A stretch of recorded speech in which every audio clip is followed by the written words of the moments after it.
Hello and welcome back to What's Up with Energy, a GridX podcast. I'm your host, Georgia Knapp, and today we are going to continue talking about energy markets, this time focused on the balancing market. And joining me once again to talk about this is our energy market expert, Irene. So welcome back. Hi, Georgia. Thank you for having me. So let's just dive right in. So the last episode, we talked about wholesale markets, and today it is balancing markets. Can you explain the difference between the two? Of course. So I think the difference is the objective of each market. So wholesale energy markets, they focus on trading and optimizing economic revenue for generators, suppliers, and so on before the delivery period, right? So it happens always before the delivery point, while balancing markets, they focus on balancing the grid on real time. So making sure that the frequency of the grid is always 50 hertz, which is the standard here in Europe. And making that possible, there's actually two groups of balancing markets, or what we know as two groups. The first one is active balancing, which is known as ancillary services. And those are directly managed through the national TSOs, so the transition system operators. So in Germany we have 4. And then we have, in some countries, what is called as passive balancing. And those are actually the balancing responsible parties, which are responsible for balancing their portfolio and making sure that they have a balanced portfolio, adjust their own production or position to kind of balance the grid, right? Because the TSO publishes imbalance prices, which is what you would have to pay for each megawatt that you have as imbalance. And balance responsible parties actually use these prices to get a bit of economic revenue or to help the grid with the stabilization. And should we maybe go through the types of ancillary services that we have? Yeah. So the first one is actually fast frequency response. And this one is very typical in the Nordics, so in the north of Europe. And it's known as being very fast. So it tackles really small imbalances and very fast. Then we have FCR, or frequency containment reserve, which is primary regulation, what we know as primary regulation. And that is more typical of Central Western Europe. And it's also to tackle small imbalances and in a very fast manner. Then we have secondary regulation, which is automatic frequency restoration reserve, or known as aFRR. And that is for larger imbalances and for longer periods of time. So, when you have an imbalance that is a bit more, it's a bit longer, right? And it's also larger, and frequency containment reserve cannot tackle it, then you go into aFRR, or secondary regulation. And then you have tertiary regulation, which is kind of the last resort. So, and that is called manual frequency restoration reserve. And that is manually activated by the TSO in extreme cases. So very, very long imbalances, very large imbalances, and it basically prevents blackouts to happen, right? With the, I think the aFRR? Yeah. You said that those are for longer periods of time, but it's still in real time, like, because you said the balancing market is happening like more in real time on the day of. Yeah. So that long period of time, meaning like an hour, or? So they are traded in 4-hour blocks. So meaning you have to trade your capacity for 4 hours straight, right? And they are, I think the activation is 12 minutes or something like that. I'm not sure, but I think you have to be able to activate it really fastly, right? In comparison to manual. Manual is a bit longer, and fast frequency containment reserve is within seconds. I think it's 5 seconds or something like that. So balancing markets seem to be a lot more complicated than wholesale. A bit, yeah. And also the way you were just describing that, it sounds like, I don't know, a household, a business, you can participate in both wholesale and balancing at the same time? Good question. So nowadays, with virtual power plants, those are, for example, companies that aggregate, right? Aggregators that aggregate small-scale assets of households, for example. You, depending on the market, right? But you generally can participate in balancing and in wholesales. There's actually AI algorithms now that are kind of trading focused, and they optimize cross-market trading so that you trade both in wholesales and in balancing. But for example, MFRR, which is thought for really, really big imbalances, that doesn't make sense for households, right? So you would focus more on FCR or on aFRR if the requirements allow you. Okay. Would you say one is better than the other? I think not really, because I think both are super necessary. You have to think that one is kind of proactive. So you optimize your portfolio, you optimize the revenue you can get by selling the electricity in the wholesale trading markets. And the other one is actually reactive, right? So you react what is happening on real time on the grid. And both are super necessary because the first one helps generators to have a good revenue and profit from generating electricity. And the second one allows us to have grid stability and to actually have access to electricity at all times without blackouts and without big imbalances. Okay. So both are super necessary. Okay. And then also going off what we talked about in the wholesale episode, have balancing markets, have there been any concrete changes they've had to make in order to adapt to the increase of renewables and the increase of decentralized energy assets? So I think the main answer could be that yes. So, for example, now there is a much greater need for short-term balancing measures to happen. So because of renewables and what we've already spoke about, right, intermittency and depending on weather conditions and so on, they tend to have more imbalances, right? And to have really fast-acting balancing measures that help tackle those imbalances is really, really important, but of course short-term. And this contrasts a lot with what we had before in the fossil fuel world, right? When our electricity was purely fossil fuel based, there plants like coal and gas, you can really adapt your production on real time, right? Yeah. So it's super easy to change the production that you're having as an output. And the contrary for renewables, that is not the case. Yeah. So that is something that with renewables, of course, there's a greater need for balancing mechanisms, especially short term. Okay. And then how well do these current balancing markets accommodate real-time flexibility, in your opinion?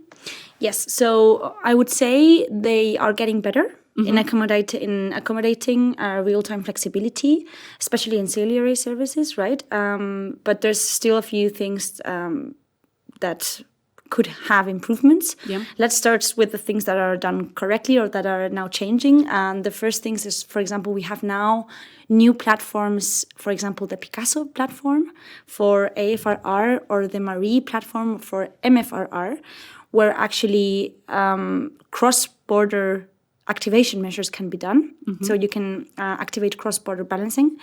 And this is done kind of like with an exchange platform, right? So with Picasso being kind of like an exchange platform where you auction or you say to the TSO, this is the amount of energy that I have for you to use in balancing. So this is something that is getting a lot better. Those things were not the case before. Before it was purely, for example, capacity, not energy. Only capacity could be traded. And also, we've already spoken about technologies like batteries, demand response, and virtual power plants having a greater role in balancing mechanisms. So they are starting to be more important, and they're starting to be able to participate more in those kind of balancing mechanisms. And this is because, for example, the minimum bid size has been changed. So decades ago, the bid size was much more bigger. So you need to have like a power plant of 10 megawatts to participate, or 20 to participate in those balancing mechanisms like aFRR. And now it has been generally lowered to, for example, 1 megawatt, which is doable with a virtual power plant. Okay. And then are there any regulatory hurdles that are impacting the balancing market? A bit, yes. So what I've heard is that, for example, there's long pre-qualification processes because you have to be pre-qualified by the TSO to participate in those ancillary services. And I've heard that some of these processes can take a long time and that they are quite bureaucracy extensive, and it can be a bit of a hurdle.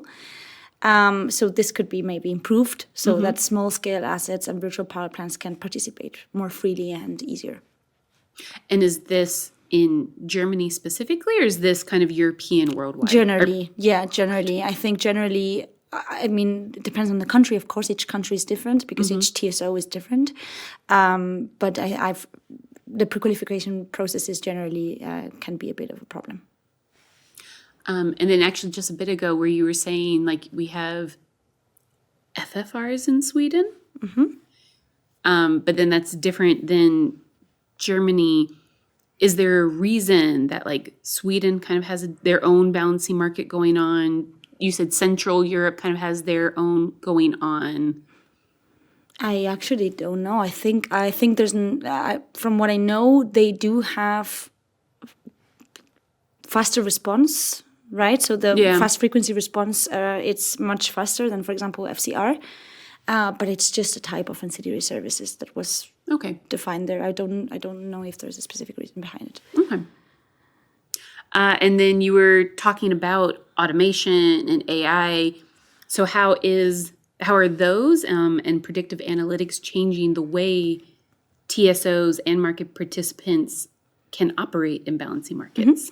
So I think for sure it's important, right? So automation, AI, and digitalization generally are transforming the balancing markets as they are transforming everything else. Yeah. And one example could be, for example, AI forecasting for generators, and for TSOs and DSOs to know how much production is going to be feed into the grid by other generators, right? So this is something that is for sure getting better and better. Also, as I mentioned before, this AI-based trading algorithms that allow you to do kind of cross-market optimization. That was something that didn't exist before. And maybe the most relevant for DSF or for demand response assets is for sure the fact that virtual power plants now exist, right? And that the virtual power plants, thanks to automation and thanks to AI forecasting, they are able to aggregate all of these assets and more or less know what to expect in terms of consumption, in terms of forecast, and so on. This is something that also has changed. Okay. And then do you know how the European balancing market framework compares to other global models like the PJM in the US or the FCAS market in Australia? Yes, I do know a bit about it. I know that Australia and US are actually a bit more advanced in terms of virtual power plants than Europe. For example, Australia has one of the most advanced frameworks for demand response assets, actually, and the VPPs, and they are used very extensively across the balancing mechanisms and wholesale markets. And one of the reasons is that, for example, fast frequency response in Australia is 1 second. So you have to be able to activate within 1 second. Oh my God. Yeah, it's really, really fast. It's extremely fast. And something that also I think they both do really well is that they have 5-minute settlement periods. So we in Europe have 15-minute settlement periods, and they in Australia have 5 minutes. So to define, imagine kind of curtailing the consumption of a household. If you do it within 5 minutes or for 5 minutes, it's much more easier to handle than for 15 minutes or for 1 hour. Yeah. Right? So this is something that helps a lot with demand response. Okay. And then the PJM in the US? It's also 5 minutes. It's also 5 minutes. Yeah, they both have 5-minute settlement periods. Yeah. In the previous episode, we were talking about how in June, Germany will start to do the 15-minute intervals I think I asked you, like, is there a chance to go down from there? Mm-hmm.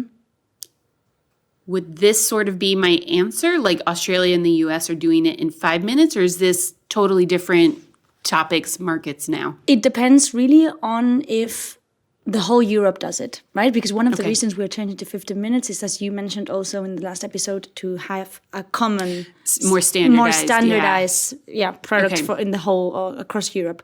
So if we do change it in the whole of Europe, it's for sure doable. Mm-hmm. It would take a lot of effort for sure, but it's doable. And we can always, in terms of VPPs, look at Australia as a bit of where we are heading to. And where we want to go. So yeah, it would be the final objective, I would say. And so as DSOs take a more active role in local flexibility, how should balancing responsibilities be shared between TSOs and DSOs? I think that is also extremely important, right? So we have to think that TSOs or transmission system operators, they manage the national system, right, of the grid, while DSOs or distribution system operators, they do it on a local level. Okay. And we are seeing that DSOs are actually starting to have things going on to avoid congestion and avoid, like, optimize on a local level. Like it's called local flex markets. And this, of course, they have to be careful to kind of not cancel one another, right? So the balancing so actions. DSOs and TSOs. Exactly. Okay. So the balancing actions that the TSOs take, that they don't cancel out and create congestion on a local level, and vice versa. And the things that are done to control local congestion don't affect national-wide congestion. Okay. So it's a bit of a hustle, of difficulty there, and I think that transparency between both of them is something that will really work and help in the future, so that both are aware of the actions that the other takes, basically. And is that kind of a new problem because of having more renewable energy now? Maybe not because of renewable energy, but because of demand response assets on a local level. So more prosumers happening and more people with their own batteries. And of course that feeding PV into the grid on a local level, and that can cause congestion. It's all kind of related. So DSOs are taking a more active role there in the balancing part. Okay. And then what emerging business models or regulatory changes do you think could significantly reshape balancing markets in the next 5 years? Good question. I think the key thing is that the regulatory changes are all heading to adopting VPPs, so that VPPs can participate in the balancing mechanisms, and making sure that small-scale demand response assets also can participate, right? I think it's all heading into the same direction. Yeah. And things that are changing or that could come up on the next 5 years is, for example, these local flex markets that we were talking about. So now in Netherlands, we have the unpacks platform. And in the UK, we have the UK Power Networks. And both are local flex markets. So DSOs actively avoiding congestion by curtailing certain households or controlling certain household consumption. And this is something that is actually already in Apex. So in the exchange platform in Apex, you now have a part which is called local flex markets, including these two markets. And this is something that maybe is more extensive in the next 5 years, right? And more countries start to do this local flex thing, and DSOs start to participate in that. This is something that could change. And their demand side flexibility and demand response is the key thing. Okay. And that kind of brings me right into the rapid fire round, because I have a question with the wholesale and the balancing. So now that we have discussed both, which do you prefer, wholesale or balancing markets? Wholesale. Yeah, I knew it. Feel like I agree with you there. Yes, they are the best. Feel like I'm still catching up with the balancing market definition. If you had a magic wand, what is one balancing market inefficiency you'd fix instantly? Ooh. aFRR, and maybe allowing all of small-scale assets to participate. So lowering minimum bid size, lowering pre-qualification processes, and making sure that everyone can participate. Okay. If balancing markets had a mascot, what would it be? I'm going to go with a bat. A bat. Yeah, it just reminds me of my home, and I didn't know what else to say. Okay, nice. What is a common misconception about balancing markets that you'd like to bust?